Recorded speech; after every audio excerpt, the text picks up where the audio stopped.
جرجا نامی شخص نے بھی خالد بن ولید کو کہا تھا، بالکل گھوڑا ایسے ساتھ اس نے آپ ملایا، اپنے گھوڑے کی گردن خالد بن ولید کے گھوڑے کے ساتھ آ کر کی اور کہا کہ میں نے یہ دیکھ سنا ہے کہ آزاد آدمی جھوٹ نہیں بولتا اور کریم آدمی دھوکہ نہیں دیتا، تو آپ جھوٹ بھی نہیں بولیں گے اور میرے دھوکہ بھی نہیں دیں گے کہ میں نے بالکل گھوڑا آپ کے برابر آ کھڑا کیا ہے، تو یہ نہیں کہ آپ مجھے تلوار مار دیں، تو آزاد آدمی جھوٹ بھی نہیں بولتا۔ تو میں آپ سے ایک سوال کرنا چاہتا ہوں، کہا کہ اللہ نے آپ کے نبی پر تلوار نازل کی آسمان سے، اور وہ تلوار اللہ کے نبی نے آپ کو دی، اور پھر آپ لاکھوں کے لشکر میں داخل ہو جاتے ہیں تو 7 لاکھوں کا لشکر جو ہے وہ ایک تلوار سے آپ بھگا دیتے ہیں۔ اس نے کہا یہ میرا آپ سے سوال ہے۔ تو خالد بن ولید نے یہ نہیں کہا کہ میں بڑی پاور والا ہوں، میرا خاندان بڑا عظیم ہے اور میں خود بھی بڑا بہادر ہوں، میری تلوار میں کاٹ بھی بڑی ہے۔ فرمایا نہیں یہ بات نہیں ہے، آسمان سے تلوار نازل نہیں ہوئی۔ تو فرمایا پھر تمہیں کیوں تلوار کہتے ہیں؟ تو فرمایا مجھے رسول اللہ نے فرمایا تھا کہ خالد سیف من سیوف اللہ۔ تو اس نے کہا کہ اگر میں مسلمان ہو جاؤں پھر میرا کیا مقام ہوگا اسلام میں؟ تو فرمایا تم ہمارے برابر ہوگا۔ اس نے کہا یہ کیسے ہو سکتا ہے؟ فرمایا یہی تو کمال ہے کہ لا الہ الا اللہ محمد رسول اللہ بندہ پڑھ لے تو پھر ایک ہی صف میں کھڑے ہو گئے محمود و ایاز۔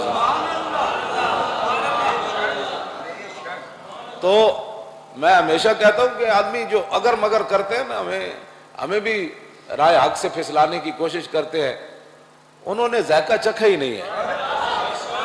ہاں جی، جس آدمی نے ذائقہ چکھا ہی نہیں، مولانا روم فرماتے ہیں کہ شاید را نخردہ کہ دانت ز موم، مولانا روم فرماتے ہو جس آدمی زندگی شاید کھادا ہی نہ ہوئے، او دے سامنے موم پگلا کے رکھ دو یا شاید ایک طرف رکھ دو تو وہ موم کھا کے بھی کہے گا یہ بھی شاید ہے، شاید کھا کے کہے گا یہ بھی شاید ہے۔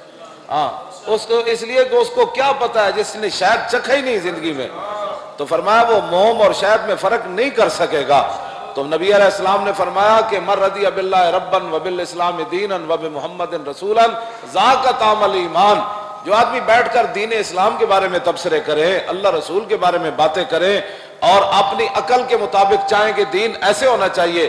میرے آقا نے فرمایا من رضی باللہ ربا، جو اللہ کے رب ہونے پر راضی رہا، اور من رضی باللہ ربا وبالاسلام دینا، اور اسلام کے دین ہونے پر راضی رہا، وبمحمد رسولا، اور فرمایا میرے رسول ہونے پر راضی ہو گیا، بس اسلام اسلام ہے، رب رب ہے، رب نے اپنا حبیب بھیجا ہے۔ بس جو یہ تینوں باتیں اپنا دل سے کہہ دے کہ رب رب ہے، اس نے دین بھی دیا اپنے حبیب کو اور رسول اللہ کو اپنا حبیب اور رسول بنا کر بھیجا، میرے آقا نے فرمایا ذاک طعم الایمان، فرمایا ہر شے کا ایک ذائقہ ہوتا ہے، اس بندے نے ایمان کا ذائقہ چکھا۔ تو جو دین کے بارے میں باتیں کرے بیٹھ کر کے، نہیں دیکھیں نا لوگ یورپ یہ کہتا ہے، دیکھیں نا ہمارے دین میں یہ بات تو ہے نا، انگریز یہ اعتراض کرتے ہیں، وہ انگریز فلانا یہ اعتراض کرتا ہے، انگریز فلانا یہ اعتراض کرتا ہے۔ تو میں نے کہا تو ساری زندگی ان کو راضی رکھ، واللہ ورسولہ حق ان یرضوہ، اللہ اور اس کے رسول زیادہ حق رکھتے ہیں کہ ان کو راضی کیا جائے۔ جب تو محلے داروں کو راضی کرتا ہے، کبھی تو اسلام کی نہیں جی وہ دیکھو نا وہ بڑی سخت، دیکھے نا اسلام اتنا سخت تو نہیں ہے نا، تو میں نے کہا پھر تو نرم بنا دے۔ اقبال کہتا ہے فولاد کہاں رہتا ہے شمشیر کے قابل، پیدا ہو اگر اس کی طبیعت میں حریری۔ اقبال کہتا ہے جو لوہے وچ بھی جناب ریشم پن آ جائے، نرم پن آ جائے، تو پھر اقبال کہتا ہے تلوارہ کدے نال بنانی نے، تو لوہے وچ تے سختی رہنی نا، تو پھر جناب غوری میزائل بھی بننا ہے۔ جی کہو نہیں جی وہ غوری میزائل بالکل نرم ملائم ہونا چاہیے، وہ کسی کو لگنا نہیں چاہیے، تو پھر بنایا کیوں؟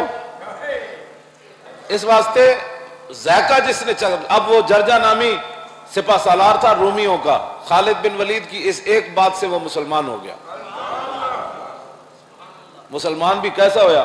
خالد بن ولید انہوں فرمایا کہ غسل کر کے آؤ، غسل کر کے آئے، انہوں خیمے چ لے گئے، کلمہ پڑھایا، کلمہ پڑھان تو بعد آپ نے فرمایا جی میں 2 رکعتہ نماز دا ٹائم کوئی نہیں سی، آپ نے فرمایا جی میں 2 رکعتہ پڑھنا نے نفل میرے اینج کر کے تو میں نقل لا کے پڑھنی۔ ہاں جی انہیں اینج پڑھیا تو انہیں کہا بس ہی ہن دسو میں زندہ نہیں رہنا چاہتا۔ آپ نے فرمایا نہیں ہو شیرا تو ساڑھے نال کھڑا ہو، خالد بن ولید دا دستے بازو بن ساڑی فوج دا۔ انہیں کہا نہیں اے تسی نشہ ہی ہو جو چڑھا دیتا ہے۔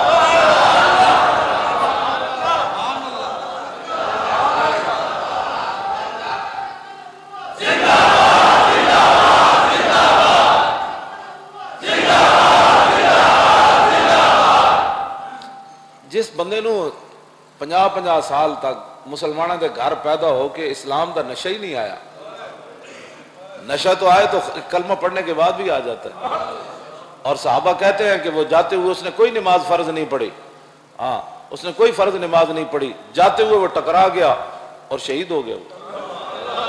اب صدیاں گزر گئی, بڑے بڑے جنہوں نے ناموس رسالت پر کام نہیں کیے ہوں گے, بڑے بڑے چلے کاٹے ہوں گے, بڑی بڑی تسبیحاں, بڑے بڑے پتنے حج کیے ہوں گے, لیکن ان کا تذکرہ کوئی نہیں. تذکرہ اسی کا ہے جس نے جاتے ہوئے حضور کی عزت پر ایسے جان دے دی. ہاں جی, تو جس آدمی نے ذائقہ نہیں چکھا وہ ہمارے بارے میں بات نہ کیا چاہتا.